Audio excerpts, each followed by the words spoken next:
होता मेंबर तो वैभव भोसले, जो ज्यांनी सुरुवात जेव्हा मीटिंग झाली तेव्हा सुरुवातीलाच तो बोलतोय की इन्फोरा मीटिंग सोसायटीनी कॉल केली होती ते मेंबर लोकांचा व्ह्यू घ्यायला की आम्हाला क्लस्टर मध्ये पुढे जायचंय की नाही, तो ऍडमिट करतोय.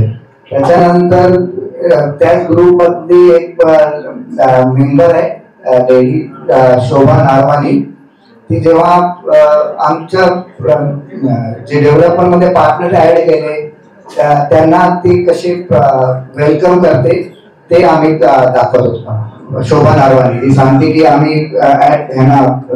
ऍडमिटच केलं नाही पार्टनरला, ते आम्ही केलं. आवाज हे सगळे व्हिडिओ तुम्हाला परत एडिट करून पाठवतो.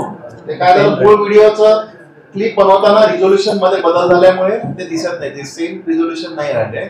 आता ते करतील एडिट आणि एक तासाभरात तुम्हाला सगळ्यांना आम्ही ते पाठवायची व्यवस्था करतो. या पेन ड्राईव्ह मध्ये आहे ते. आता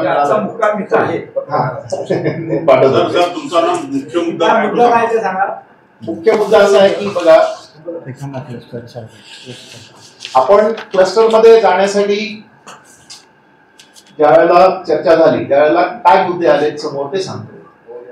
पहिला असा होता की कोणतीही बिल्डिंग स्वतःची स्वतः डेव्हलप होऊन जाते, त्याच्यासाठी कोणी बिल्डर इच्छुक असतो आणि ती सगळ्यांना त्यांचं काय ठरतं बिल्डरशी त्याप्रमाणे मिळून जातं. पण जे झोपड्या असतात आणि खास करून अशा झोपड्या असतात की त्यांचं मूळ प्लीन 100 फुटात असतो, नंतर परत ते 100 फूट वरती पहिला मजला करतात, परत 100 फूट दुसरा मजला करतात, परत 100 फूट तिसरा मजला करतात, पण त्याचा मूळ प्लीन 100 असतो. क्लस्टरायझेशन केल्यानंतर त्यांना काय होतं की त्यांना ते पूर्ण त्यांचा एरिया कव्हर होतो, त्यांना मिळून जातो. आता आपण ज्यावेळेला आपली दौलतनगर सारखी सोसायटी मोठी डेव्हलप करतो आणि खूप छान बिल्डिंग बांधतो आणि बाजूला झोपडपट्टीच राहिली तर त्या बिल्डिंगला ऍप्रिसिएशन येत नाही. तुमच्या एरियाला ऍप्रिसिएशन तेव्हाच येतं ज्यावेळेला सगळ्या झोपड्या जाऊन तिथे व्यवस्थित बिल्डिंग होतात. त्यामुळे क्लस्टरमध्ये जर आपण गेलो तर क्लस्टरचा फायदा असा असतो की पूर्ण एरियाचा लेआउट तयार होतो, नवीन सगळे रस्ते रुंद होतात, अम्युनिटीज चांगल्या मिळतात, गार्डन मिळू शकते. त्याच्यानंतर अजून तुम्ही जे बिल्डर बरोबर निगोशिएट कराल तेवढ्या चांगल्या चांगल्या अम्युनिटीज तुम्हाला मिळू शकतात. आणि दुसरं जे सगळ्यात आता चुकीचं पसरवलं गेलं ते असं आहे की पारसीवाडीची वस्ती आणि दौलतनगर हे एकाच बिल्डिंग मध्ये येतील, तसं होणार नाही. उलट आता आमच्यापेक्षा पारसीवाडी खूप जवळ आहे जर तुम्ही फिजिकल लोकेशन मध्ये गेलात तर. आणि नवीन प्लॅन जर आता त्यांनी इथे दाखवलं तुम्हाला बघायला मिळेल त्याप्रमाणे पारसीवाडी आणि दौलतनगरची बिल्डिंग जे त्याच्यात दौलतनगरला प्रपोज केलं की दौलतनगरचे रहिवासी या बिल्डिंग मध्ये येतील, त्याच्यात 500 मीटरचं तरी अंतर आहे. म्हणजे आता जे 5 मीटर वरती आहे ते 500 मीटर वर जाणार आहे. म्हणजे ते आमच्यामध्ये तिथे येतील असं जो पसरवलं जातो चुकीचं असं मध्ये. दुसरं असं आहे की क्लस्टर मध्ये 25% वाढीव एरिया मिळतो, कम रूल आहे. पण या ठिकाणी बिल्डरनी आपल्याला सुरुवातीला 32% कबूल केल्यामुळे त्यांनी त्याच्यात 32 सोडून 25 न करता 32च ठेवलेला आहे. आणि सगळ्यात महत्वाचं म्हणजे हा पूर्ण एरिया म्हणजे जवळपास दौलतनगर पासून ते आपल्या शिव मंदिरापर्यंत पूर्ण एरिया डेव्हलप होऊन जाईल. आणि मग त्या प्रत्येक घराची किंमत त्यामुळे वाढेल. घराची किंमत तेव्हाच वाढते जेव्हा तुमचा संपूर्ण एरिया सुधारतो. आणि क्लस्टर करण्याची मुख्यमंत्री साहेबांची योजना ही त्याच्यासाठी की पूर्ण एरिया सुधारावा, कोपरी सुधारावा. आणि हा एक क्लस्टर यशस्वी झाला ना की अजून पण बाकीचे क्लस्टर तिथे येतील. त्यासाठी म्हणून आपण क्लस्टरायझेशन जायचा निर्णय घेतला होता. तिथे तुम्हाला व्हिडिओ क्लिप मिळून जाईल परत. आणि तिथे कोणी त्यावेळेला विरोध केला नव्हता ही तुम्हाला दिसून येईल. आता एक ही 8-10 मंडळी आहेत, माझी त्यांना विनंती आहे जे विरोध करतात त्यांना की तुम्ही सकारात्मक चर्चा करण्यासाठी या, सकारात्मक चर्चा करा. जर कमिटी मेंबर बरोबर तुम्हाला काही जुळत नसतील तर हरकत नाही, तुम्ही बिल्डरशी चर्चा करा. पण जेव्हा तुम्ही चर्चा करताना तुमचे मुद्दे घेऊन या की आमचे हे 10 मुद्दे आहेत ते तुम्ही बिल्डरला 2 दिवस आधी पाठवा. बिल्डरचे कारण बिल्डरला काय संपूर्ण माहिती नसते, आर्किटेक्ट असतो, त्यांची बाकी टीम असते, ते सगळे त्यांना माहिती देतील आणि मग ते तुमच्याशी चर्चा करतील की हा तुमचा मुद्दा आहे, आमचं उत्तर. आणि त्यातून जर काही निष्पन्न झालं तर हे काम पुढे चालेल. नाही तर सध्या आमची अशी अवस्था आहे की 2 बिल्डिंग तर आमच्या पाडायची नोटीस आहे 48 तासाची, त्यातली घरं तर रिकामी केलेली आहेत. आमचे बिल्डर दयाळू असल्यामुळे नियमात नसताना सुद्धा ज्यांनी ज्यांनी घरं खाली केली त्यांना रेंट मिळते. नाही तर असं कुठेही होत नाही रिडेव्हलपमेंट मध्ये. ज्यावेळेला पूर्ण सोसायटी खाली होते त्यानंतर बिल्डर रेंट चालू करतात. पण इथे आमच्या बिल्डर साहेबांनी काय केलंय, मी पण स्वतः तिथे राहणार आहे पण माझं घर मी रिकामं केलं तर मला रेंट न चुकता मागचे 2 वर्ष मिळते. एक लक्षात ठेवा, 2 वर्ष सतत न चुकता तुम्हाला भाडं देणारा असा बिल्डर क्वचित मिळतो. जेवढी सहानुभूती ते दाखवतात ना बिल्डर, ती दाखवायची आवश्यकता नाही खरं तर. म्हणजे बिल्डरच्या बाजूने बोलत नाही, पण असं कुठेही तुम्हाला दिसणार नाही की एक बिल्डिंग आहे त्यात ते 4 लोक सोडून गेले, 12 लोक बिल्डिंग मध्येच आहेत आणि बिल्डर 4 लोकांना भाडं देतो. बिल्डर एकच सांगतो की सगळे 16च्या 16 तुमचे घर आहेत ना खाली करा आणि मग 1 तारखेला बिल्डरचं भाडं चालू करतो. पण आपल्याकडे तसं नाही, ज्यांनी चावी दिली त्यांना भाडं मिळायला सुरुवात झाली. आता अशा परिस्थितीत सुद्धा 2 वर्ष ते भाडं देत असताना सुद्धा काही लोक मुद्दाम व्यत्यय आणतायत आणि अजूनही 2 वर्ष पुढे प्रोजेक्ट रखडेल का असं बघताय. मी तुम्हाला एक आव्हान देतो, ज्या माणसाकडे तथ्य असेल ना तो असं करणार नाही, तो कोर्टात जाऊन ऑर्डर घेऊन येईल. त्यांच्याकडे जर तथ्य असली ना की त्यांनी डे 1 पासून विरोध केलाय, त्यांच्या मागे खूप माणसं आहेत, असं आहे तसं आहे, तर त्यांनी कोर्टात जावं. का जात नाही? तुम्हाला इथे क्लिप मध्ये क्लिअर दिसेल की त्या मीटिंगला त्यांनी कधी विरोध केला नाही. आता ही पश्चातबुद्धी नाहीये, हे काहीतरी वेगळं वळवण्याचा प्रयत्न आहे. दुसरं तुम्ही बघा, ज्या वेळेला ही सुरुवातीला मंडळी आहे तिथे तुम्हाला व्हिडिओ पण दिसतील, त्यावेळेला त्यांनी कुठे असं दाखवलं नाही की आम्हाला क्लस्टर म्हणजे काय माहिती नाही. त्याच्यात त्यांच्या भाषणांवरून तुम्हाला कळत जाणार ती माहिती होती, पूर्ण अभ्यास करून पण आले होते, तरी त्यांनी विरोध नव्हता केला. आता जे काय वेगवेगळे परसेप्शन झाले बिल्डिंग मध्ये, काही त्या झाल्या असतील गोष्टी, तर मला अजूनही वाटतं की हे चर्चा ती सुटेल आणि हे पूर्ण होईल. नाही तर मग ही जर बिल्डिंग रखडली, डिलॅपिडेटेड होऊन 20 वर्ष झाली, आता तर 2 बिल्डिंग पाडायला लागतील आणि बिल्डरने हात वर केला आणि निघून गेले, तर मग दौलतनगरचं पुढे काय? आज 200 कुटुंब आहेत, 8 किंवा 10 मंडळींमुळे 200 कुटुंब समोर होऊ नये अशी अगदी प्रामाणिकपणे इच्छा आहे. सांगितलं की 110 लोक 105 लोक मुद्दा त्यांचा असा होता की सर्वसाधारण सभा झाल्यानंतर विशेष सर्वसाधारण सभा झाली, त्याच्यामध्ये त्यांनी विरोध दर्शवला त्या गोष्टीला, त्याचे मिनिट्स पण मेन्शन केले गेले नाहीत. नाही, कसं आहे ना साहेब, बघा जेव्हा मीटिंग संपून जाते त्याच्यात आम्ही एक ड्राफ्ट मिनिट्स पाठवतो. 15 दिवसाचा टाइम देतो की तुम्ही काय ऑफिसमध्ये ते आम्हाला इंटिमेट करा, बरोबर? तेच त्यांनी सांगितलं की त्याच्यामध्ये त्यांनी मेन्शन केलं नाही आणि आम्ही त्याच्यावरती ऑब्जेक्शन घेतले तर ते केलं गेलं नाही. त्यांनी फक्त सांगितलं आम्ही सुधारू, हे ड्राफ्ट मीटिंग आहे, त्याच्यानंतर त्याची सुधारणा केली जाईल आणि मिनिट्स नंतर पाठवले जातील. ते मिनिट्स अजून कोणाला पाठवले नाहीयेत. साहेब कसं आहे ना की हे लोक बोलतात की आम्ही ऑपरेशन घेतलेला, बरोबर? ऑपरेशन घेतला तर ते त्या लोकांनी ते ऑपरेशनचा पत्र तर दाखवलं पाहिजे की ते कमिटीला किंवा सोसायटीमध्ये ते ऑब्जेक्शन दिला. ऑब्जेक्शन त्यांचं 1-2 टॉपिक होते की जे मेंबर नव्हते त्या लोकांना पण मीटिंगला आले आणि तुम्ही त्या लोकांना अलाउड कसा करा. आता समजा मी इथे बसतोय, कोण आतमध्ये येतो ते मी बघू शकत नाही. ते ऑब्जेक्शन क्लस्टर नको आहे किंवा क्लस्टर आम्ही मान्य केला नाही असा एकही ऑब्जेक्शन आमच्याकडे आला. त्या लोकांनी द्यायला पाहिजे ना. समजा त्या लोकांनी ऑब्जेक्शन दिला आणि व्हिडिओ रेकॉर्डिंग तर फुल आहे, आम्ही त्यांना रेकॉर्डिंग पण दिलेली आहे, तर तुम्ही कुठेतरी दाखवणार की एक माणूस उठून तो बोलतो की आम्हाला क्लस्टर नको आहे की आम्ही क्लस्टरला ऑब्जेक्शन घेतोय. एक तास 24 मिनिटाची ती व्हिडिओ आहे, एकही माणूस उठून बोलत नाही की आम्हाला क्लस्टर नको आहे. तर म्हणून बोललो की आम्ही जेव्हा ही मीटिंग कॉल केली त्याच्या आधी आम्हाला क्लस्टर मान्य होईल लोकांना की नाही आम्हाला माहित नव्हता, म्हणून आम्ही इन्फॉर्मल मीटिंग आधी लोकांचा काय व्ह्यू आहे त्याच्यासाठी इन्फॉर्मल मीटिंग घेतली होती. त्या मीटिंग मध्ये हे जेवढे आहेत ते सगळे आले होते, सगळ्यांनी मान्य केलं. त्याच्यानंतर आम्ही नोटीस काढली.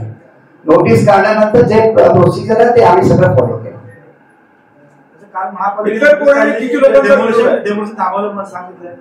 मीटिंग मध्ये एकाही लोकांचा विरोध नव्हता. आता ते 7-8 महिन्यानंतर ते लोक आता विरोध करायला लागले. ते 8-10 लोक जे आहेत. बिल्डर मेसर यशस्वी होता. सर पण मी काय म्हणतो 110 जणांनी जी विरोध केलाय हे खरं आहे का? म्हणजे 110 लोक बघा, ते आमच्याकडे 110 लोकांची किंवा विरोध आला नाही. त्या लोक त्या दिवशी प्रेस कॉन्फरन्स सांगतात ना, ते त्या लोकांनी ते फिगर जे सांगतायत ते त्यांनी क्लस्टर सेलला काहीतरी आता जुलैमध्ये एक पत्र दिला होता, आमच्याकडे नाही, की आमच्या तो क्लस्टर मधून काढा सोसायटी, पण क्लस्टर नको ते त्यांच्या काम आहे, ते जनरल बॉडी अप्रूव्ह करेल ना की भाई क्लस्टरला जायचंय किंवा नाही जायचं. ते फक्त त्यांना दिलं होतं, ते क्लस्टरच्या URP 1 मधून आमची सोसायटी हे काढायला पत्र दिलं. लोकांचा विरोध काय? लोकांचा विरोध बघा, लोकांचा विरोध आता आहे, आधी नव्हता. ते बोललो ना जुलै ऑगस्टच्या नंतर त्यांचा विरोध झाला की आम्हाला क्लस्टर नको. सर पण जसं आता तुम्ही क्लस्टर डेव्हलपमेंटचं महत्व इकडे सांगितलं तसं त्या लोकांकडे तुम्ही हो सांगितलं, ऑन रेकॉर्ड व्हिडिओ मध्ये जे आहे ना की आम्ही कशासाठी क्लस्टर जातो, आम्ही सगळं सांगितलं होतं. क्लस्टर म्हणजे ऑथोराइज, अनऑथोराइज आणि स्लम.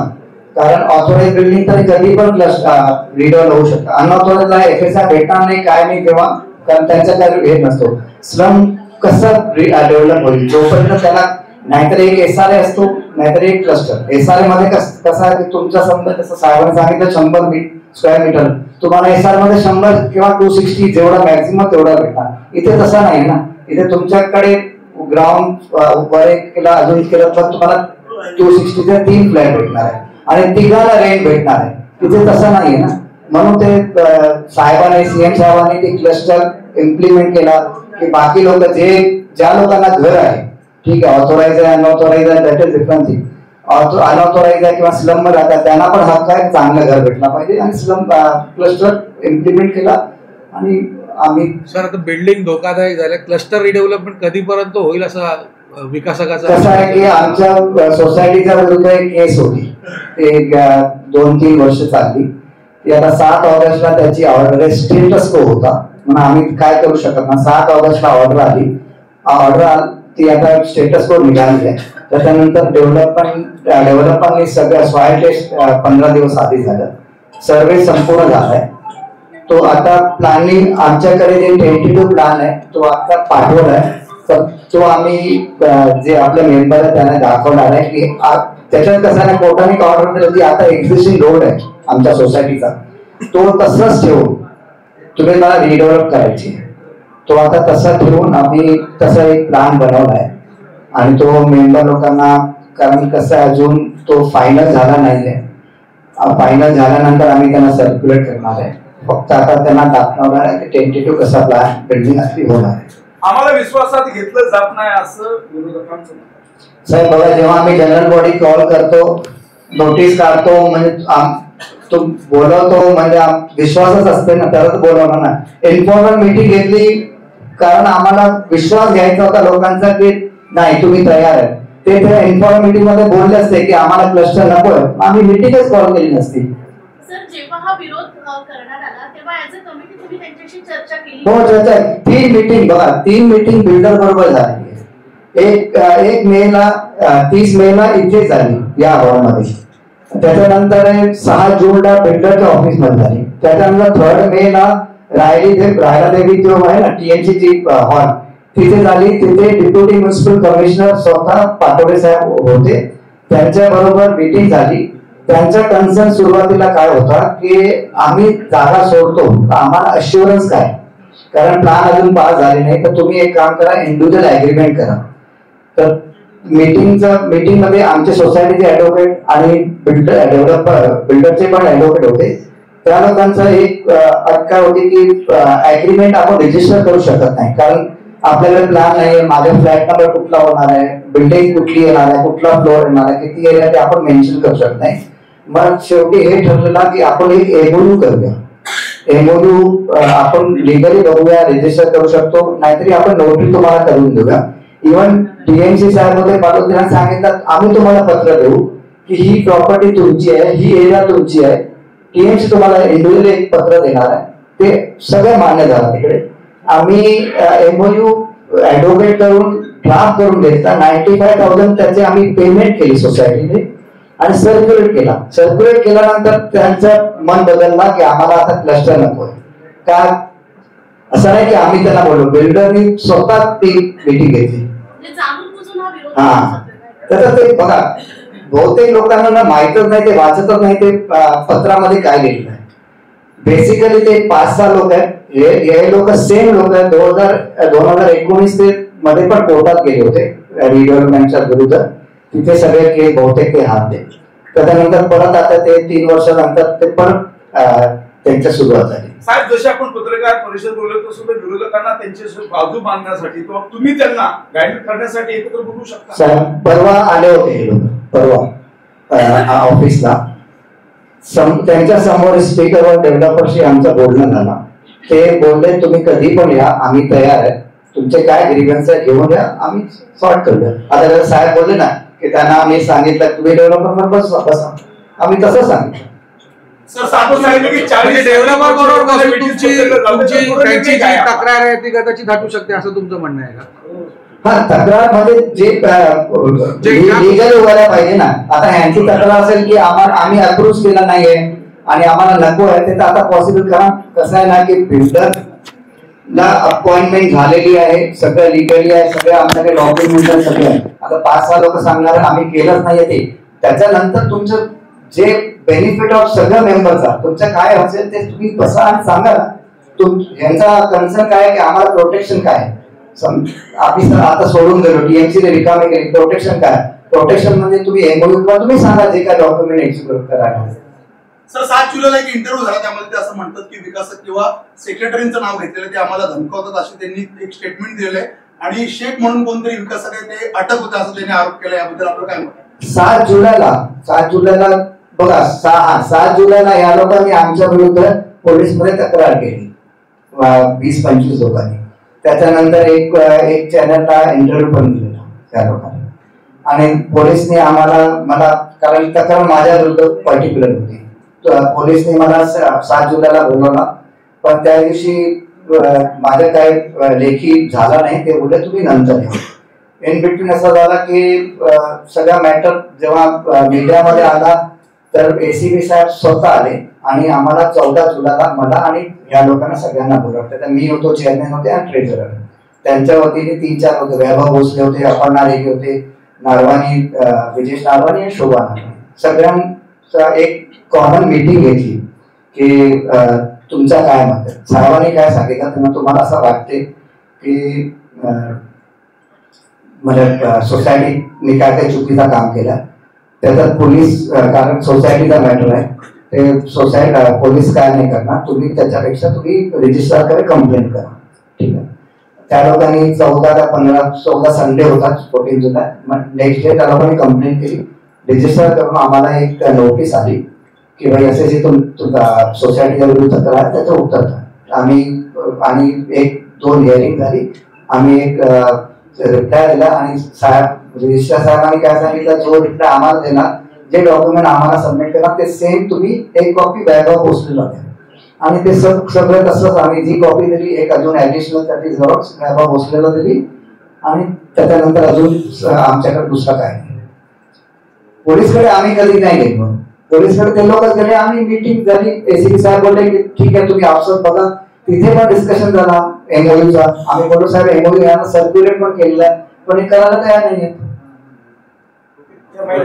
40 लोकांसाठी 200 लोकांना एक दुसरं तुम्हाला दुसरा एक मुद्दा तुम्हाला मी सांगतो. तुम्ही पत्रकार म्हणून जरा इंडिपेंडेंटली इन्क्वायरी पण करू शकता की हा अचानक विरोध का झाला. कधी कुठची गोष्ट अचानक होत नसते.